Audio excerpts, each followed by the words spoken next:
All right, terrific, guys. We're going to begin the first annual Elite Builders Leadership Retreat. Let's clap it up. Hey, I promise you, there's going to come a day where you're going to say, do you remember where there was 25, 30 people in the room? Because what we're building is enormous. If you can get a group of leaders all moving in the same direction, you're unstoppable. The team, as we put this all together with our fantastic team, clap it up for Gabrielle and Carlo, they're fantastic. Yeah. We were kind of brainstorming, saying like, hey, what's the theme of this event? And the theme is that leaders go first. What I'm aware of is that most people are looking to be led. What our job is to do is to lead them, right? And putting this together, I also was inspired by Steve Jobs. So when Steve Jobs was at Apple, he would bring the top 100 leaders in the company off-site to do what we're doing today. And his reasoning and rationale behind it was super interesting to me. The first one is he said, if we can get all the leaders to agree on what we're going to do for the next 12 months and why, that's what we're going to do for the next 12 months. I don't care what anybody else says in the company, right? You know what the second reason was? He said, if I had to start all over again, these are the people I would start over with. That's how I perceive everybody in this room. Let's fucking go! That's how I perceive everybody in this room. I'm proud to be in partnership with everybody in this room. And, when we did the gala, for those who were at the gala, how dope was the gala? Was that amazing? Yeah. Yeah. I think next year it's going to be twice as big as what it was last year. And business is just strategy and people. That's all it really is, right? We're going to be talking about some strategic stuff today. And people is the key ingredient. So we were at the gala, and I looked at Carla, I said, man, we're cooking with gasoline. She said, why? I said, look at the quality of the people that are here. Okay. And as leaders, or as a leader of leaders, which I think you guys ultimately will end up being a leader of leaders, that's the intention. There's a 4-step process that's followed. The first is modeling. Find somebody who is doing what you're doing and model yourself after them. Ben Tackett, who's been partnered with us for how long? 3 months. 3 months ago, all of your business came from where? 5. And where's all your business come from today? Listings. Listings. And how many listings have you taken since you partnered with us? 12. 12. So yeah. What I'm aware of, though, is that Ben followed this model, okay? He found me on media, decided that I was a good guide, right? Came to the gala on a week's notice. Do you know how many times we have to twist people's arms just to come? He came on a week's notice. Hey, we're doing this thing. You want to come? He's like, yeah, dude, I'm in there. Flew in one day, flew out the next. He found a model in Jessica, myself and Jessica. Once he found the model, shared with them, he started to mimic what we were saying and doing. How we did it, how we said it, our tonality, all these things, right? And then through iteration, begins to walk down the path of mastery. That's the third M. So modeling, mimic, then mastery, right? And that mastery process might take an extended period of time. Jose, your first year, how many listings did you take? None. How many listings did you take once you started to figure out how to do the listings? You went on like 100 appointments. How many did you take? 5. So Jose's process was perhaps a little bit longer than most, or in alignment with yours. I only made $13,000 my first calendar year. Do you call that mastery? Making below the poverty line? Does anybody ask you to be on a podcast, teach you how to do that? No. So that process of mastery, it might take 6 months. It might take a year. It might take 5 years. Sabrina, how long did it take for you to like really get the coffee shop off the ground? A year. Yeah. And how much did you have to, how much risk did you have to take just to see if it would work out? How much money did you have to borrow from banks to do build outs? The first one, I mean, everything I had in my name pretty much. Yeah. And how much did you borrow from the bank to do the build out? None. You did all yourself, bootstrapped it. Most agents won't spend $500. And you had to sign how long leases? I've got 5. 5 leases. How many employees? 35. 35. How old are you? 34. She has good genes. You know what I'm saying? I'll take credit. I'm not. So the idea is that it takes a while to master something. But here's the interesting part, is if you want to scale, there's no scaling one-to-one. Me and Sabrina were actually just talking about this, right? There's no scaling one-to-one. Why is there no scaling one-to-one? I spent, 16 years of my life just doing one-to-one stuff. One-to-one's cool because you can be very productive. One-to-one is cool. You can make $1 million a year. Can you make $10 million a year? No. What else is the problem with one-to-one? I'm limited by my time. I don't have time freedom. What else? Location freedom. I have to what? Be there for it to happen. What I need now is leverage. And the way that you multiply is by teaching someone else what you've mastered. That's how you multiply. Jessica, how many hours a month do you think we speak to each other? A month it was like 20. Okay. Why am I willing to spend so much time with her? There's a reason why she's built the most. She has almost 50 agents. She has the most out of, everyone so far. That's right, right? Moved to a new marketplace, didn't know a soul, and did 52 transactions your first calendar year? Yeah. Pretty badass, right? But it's multiplication, because you see what's happening now is she's a leader, and now she's multiplying. And that's how I multiply myself and multiply my efforts. Does that make sense? Mm-hmm. So I want everybody's brain, again, leaders go first, but everybody here is a leader in this organization. And I want everybody's brain to start to think that way. We have to start to think in a more leveraged way, right? Because there's different forms of leverage. There's labor. What's the problem with labor? Tired, sick, quits, wants more money. Sabrina knows about that. She has to fire people all the time. It's okay, but it's not the best form of leverage. Then there's capital. Why is money superior than labor? Works without you working. 24 hours a day, 7 days a week. The problem is it's constrained. It's confined to where it's working. Next highest form of leverage, which I'm going to talk about today, is media. Sabrina, what's your secret competitive advantage? Social media.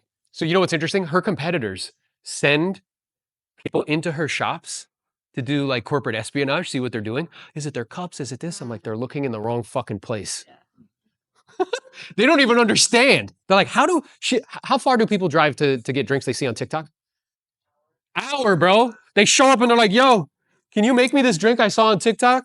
The coconut Captain Crunch fucking coffee? How many videos do you have that's gone over 1 million? At least 10.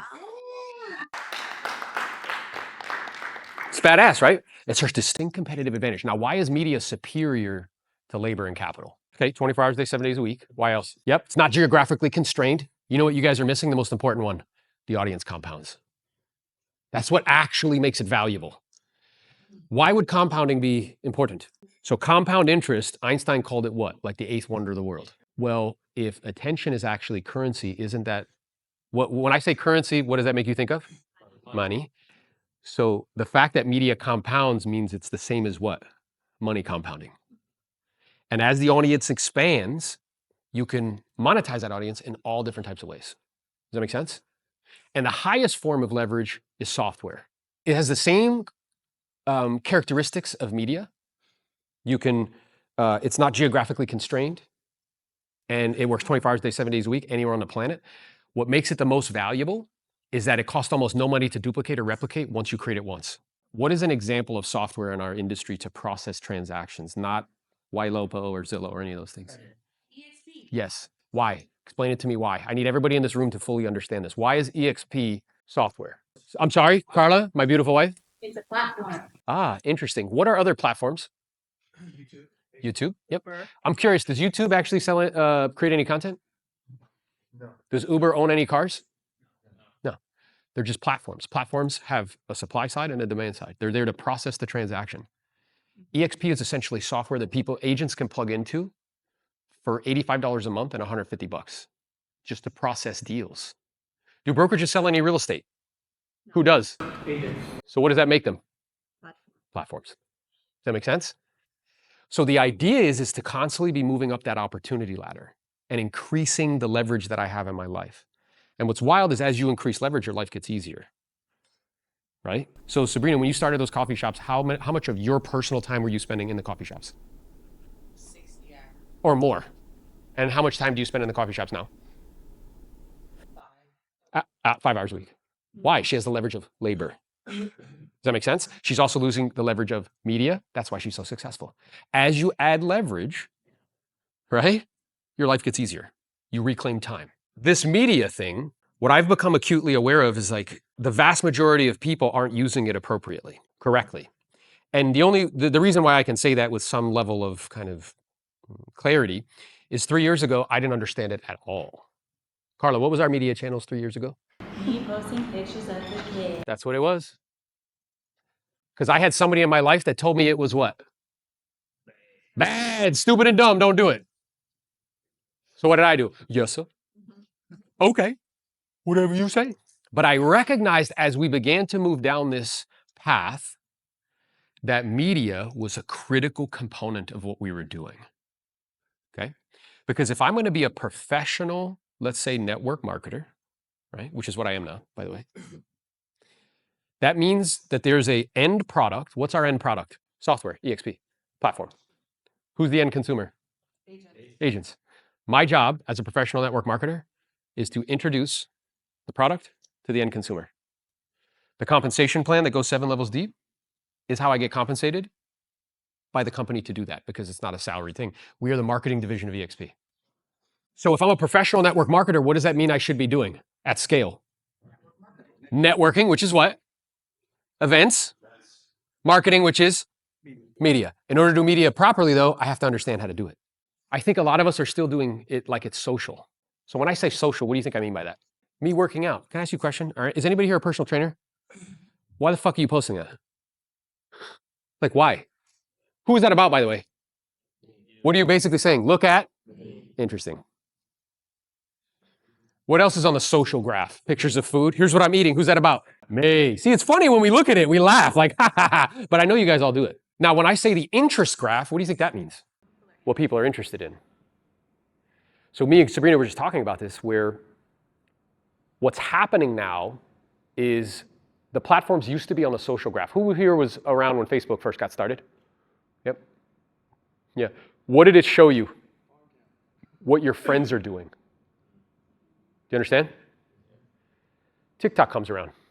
TikTok's algorithm is based on what? Interest. If you look at my TikTok algorithm and Carla's, they're similar, but they're different. Because it figures out what she's interested in. Now, here's the other thing on a deeper level, why it's so powerful. Because can social graph change with your interest over time?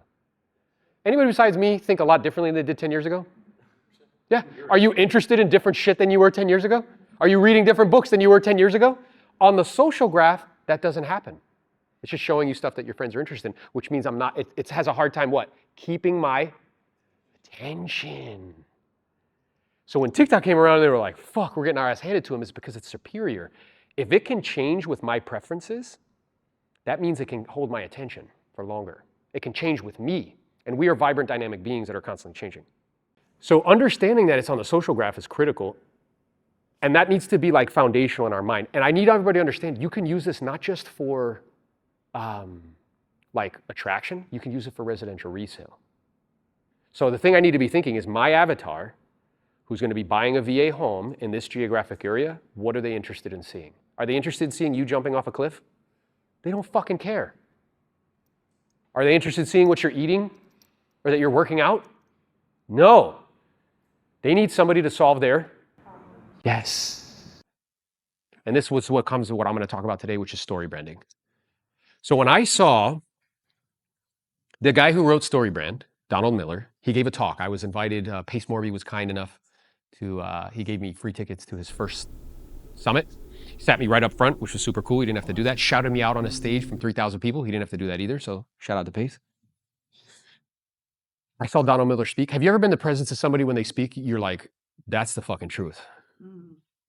I saw him speak and immediately I knew that was the truth. I looked at Carl, I said, this guy makes gobs of money. Insane amounts of money. So what I proceeded to do is I proceeded to devour his book and then immediately started teaching it. Now, some of you have heard, I'm going to do a more in-depth of what I've been teaching for the last like 2 months. And the reason I'm doing this is because it's so important. Sabrina's kicking everybody's ass because of media. She's also a good operator and she's willing to take risks, but that's her superpower. And what we were just talking about is that like as we have she was like, look, I don't know a lot about the real estate industry, but I know it's changing a ton at the moment. We have lots of disruption, okay? So do you think that with the NAR lawsuit coming down the pipe, if you are known and have attention as somebody who does deals and has integrity, that will allow you to preserve commissions, yes or no? I'm sorry, yes or no? Yes. 100%, guys. We know this is true. So what leaders do is leaders anticipate and everybody else reacts. So imagine in that environment, you're still posting social pictures of you and your fucking kids and what you're doing. You notice that everybody who does that doesn't have more than 2,000 followers? Everybody. Because you know who's watching? Your family. Your mom. with a heart. That's it. But the reason why Serena does media is not to gratify her own ego. It's to sell coffee. It's the reason why you do media, to sell people shit. That's the reason why. The majority of us are just using it to try to satisfy insecurity. And it's the wrong reason. It's an unbelievable tool. And because it's on the interest graph, before we get into this, because it's on the interest graph, you know what that means for everybody in this room? How many people think like you need to have a bunch of followers in order for it to be, in order for it to be like work for you? Anybody? Yeah, okay, you guys it's okay to raise your hand. Well, because it's on the interest graph now, you could have 55 followers, but if you post something that's relevant that people want to see, it could have 1 million views. If you get 1 million views on something, is that going to change your life? Jose, you had one post that got you how many followers? 100,000 from one. How many views did that video get? 8 million views. Were you talking about anything earth-shattering? Yeah. Did you have any idea that it was going to run like that? Nah. That's the crazy thing about it, that you don't know which one sometimes. Yeah. I've had time where I'm like, This was going to run and nothing. Yeah, same. We just had one that's going to probably hit 1 million, and I was like, that's not. I was just like, whatever. Yeah. And right now, you actually have more followers than the whole company of Remax, correct? Yeah. Think about that. Think about the world that we live in right now, where they try to tell you like, our brand. I'm like, bro, his brand is bigger than yours, just so you know. He has more attention where the attention is. Does that make sense? That's the opportunity. So the opportunity, guys, is wide open. Because all the algorithm cares about is it relevant? And are people interested? And if they are, you can go viral. And the virality, the reason why this is happening and we're growing the way that we do, it's directly correlated with the media. Everywhere I'm going now, people are coming up to me, hey, I watch all of the videos, like, hey, it's nice to see you, like, hey, you know what I mean? The way I view the media, guys, just so everybody knows here, it's my responsibility to you. It's not about me. Is there a small portion of me that, feels gratified when people come up to me? Sure. I'm like, yeah, it's kind of cool. And I mess with my daughter. I'm like, I'm a public figure, right? She's like, oh, come on, We were out to dinner and somebody came up to me like, oh, like I saw you online. I'm like, I looked at Leon, I'm like, kind of a big deal. So it's playful, but it's really a responsibility for that reason. Because if you get people on a call and they're like, oh, I watch all his videos, how much influence do you think I have now? A ton. It makes it easy to bring people into the ecosystem. Does that make sense? So I also feel compelled to share with you this because this is going to make all the difference. How many people here are with EC Creative or like are using a mechanism? Okay, good. And that's multiplication, by the way. Because how long did I have to twist your arm to do that?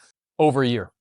And I asked them, I'm like, yo, do you see yourself as like a media person? What'd you say? No, not even close. And what did I say? You are. Yeah. I'm like, why? Where'd you get that idea from? He was the type of guy, dude, when I first started coaching him, all of his whole business was on his phone and his email. You know what I actually said to him? Like, bro, do you take a horse to the appointments? Like, what the fuck are you doing?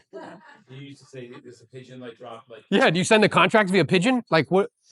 So this is somebody who, and Gabriel, they've worked together on like database and stuff, not the most technologically advanced. This journey with Ben started 2.5 years ago when we were doing a workout like we did this morning, a little bit more strenuous. And I noticed a leadership quality in him. So I pulled him aside. I said, hey, bro, I think you could be a leader. And what'd you say to me? The first time somebody ever said that. And how old were you at that time?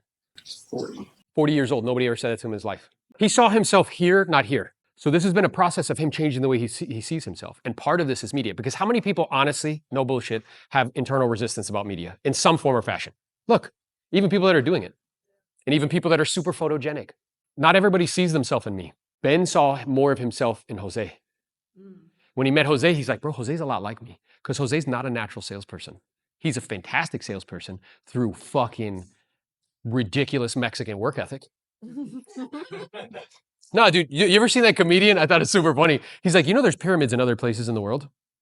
And the Egyptians are like, oh my God, the aliens built it. There's pyramids in Mexico. They're like, the fucking Mexicans built it. There's no hesitation. You know what I'm saying? Oh yeah, the Mexicans built it. Yeah. And Ben saw more of himself in Jose. He's like, oh, Jose's more like me. If Jose can do it, I can do it. yes. And that's the part about going first. Because you inspire other people to do likewise. So me and the team, it was funny because me and Ben were talking. It was, I don't remember, it's this morning or late last night. And hey, you don't need an army. If you have 3 badass motherfuckers, you could like dominate the world. And these are my badasses right here, right? Including the people in the room. But But here's what's dope. Ben got an opportunity to he comes up to us and he's talking to us, and we're like, hey, what are we gonna do here? And then Ben's talking. I'm like, hey, just so you know, we're making this shit up as we go. Now you get to see the making up part. Me and Jose on our way to an actual like thing where there's like 200 people there. We're looking at the slide deck on the car on the way there. I think we imagine that like some people have like, they just have the courage to do it. Yeah. That's it. In story branding, we speak a language that we don't realize that we speak, but we all speak it. And it's the language of story. And we've had a lot of time to practice story because story has the capacity to hold people's attention for hours. There's nothing else on the planet that can do that. For hours at a time. And we all speak the language, and we've been practicing stories for such a long time, we have best practices. We have frameworks that we know work, okay? And the framework is that there's always heroes and guides. So think about some of our favorite movies, right? Some of them are up here. Luke Skywalker is the hero. Who's the guide? Obi-Wan. Harry Potter, he's the hero. Who's the guide? Dumbledore. So why is this important? Well, what I was just mentioning to you is that the majority of us are using media to make who the hero? You see how we're fucking this up? Because what people are deciding, whether it's on residential resale or with attraction, they're looking for a what? Are they looking for another hero? No. They're looking for a guide.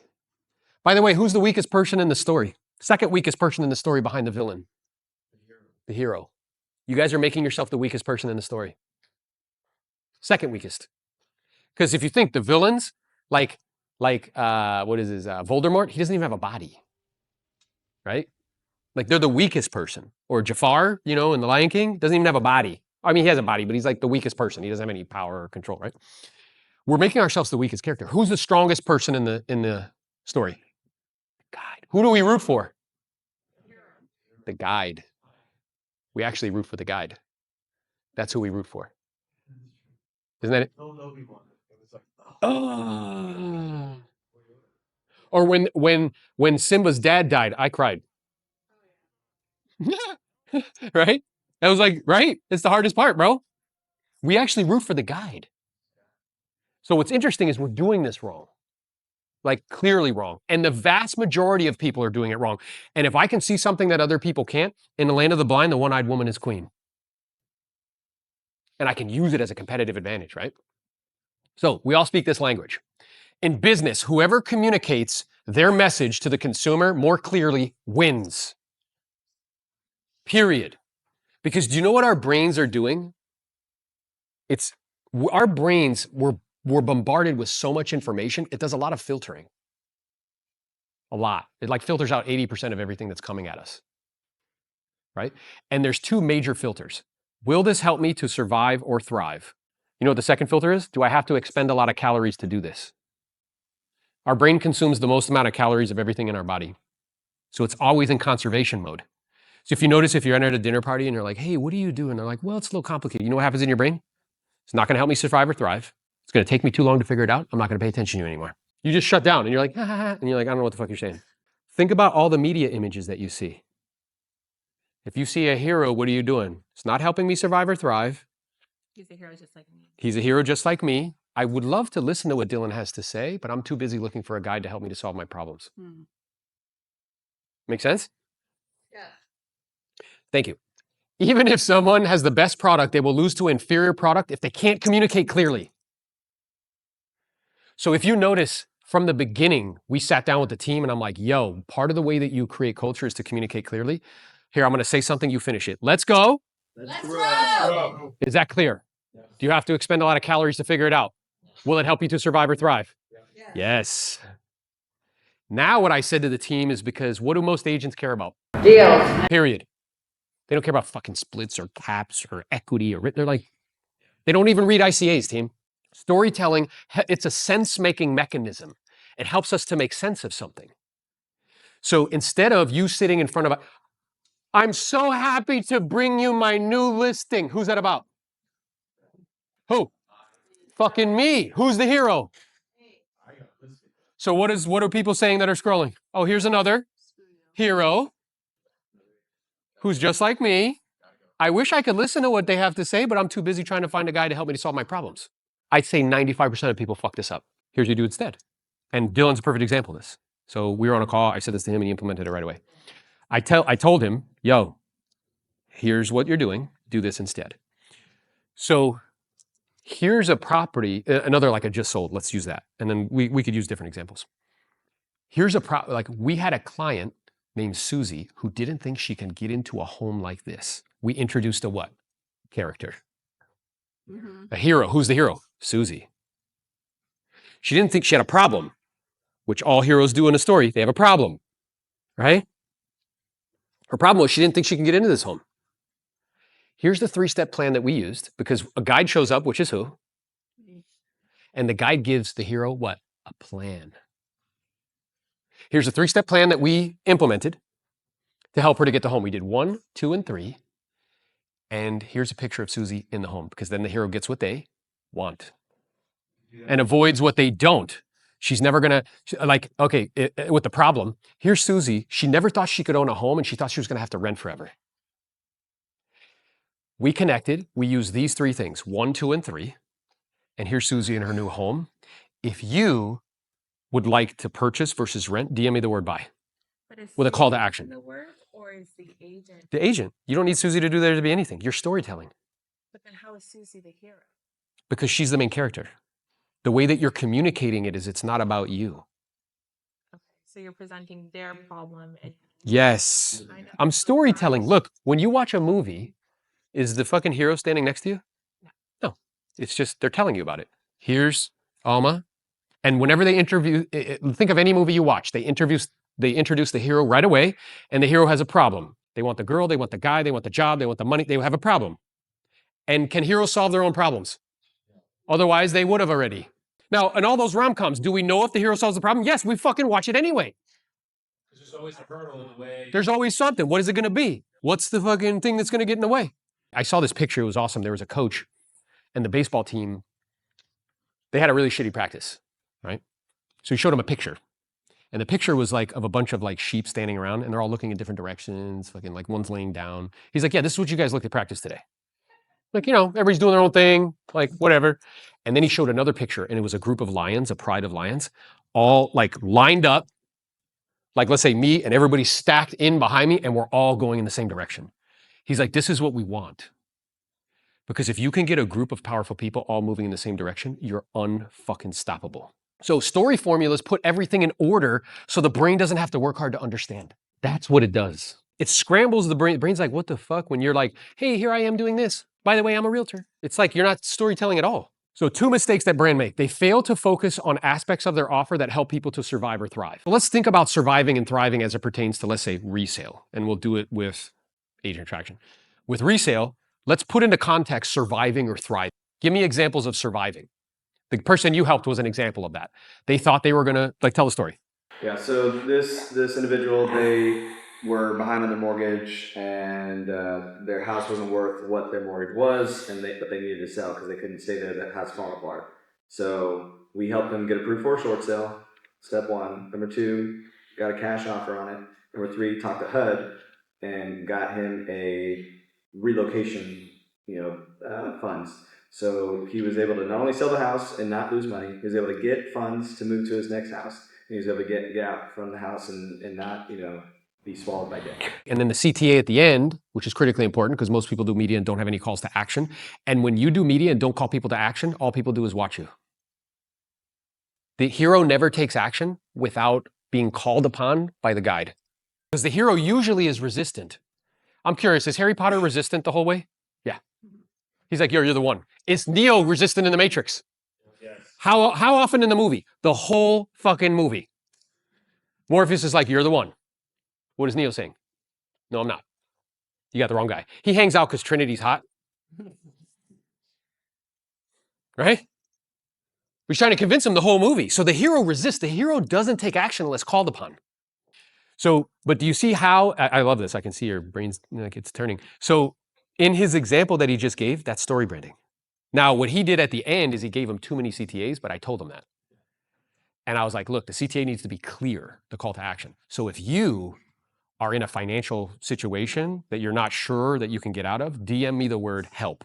Isn't EXP a scam? I mean, that's what I thought when it was originally presented to me. Was that your first inclination too? Like, man, this is a scam. No, I never thought it was a scam. Do you want to be a recruiter or do you want to be an agent?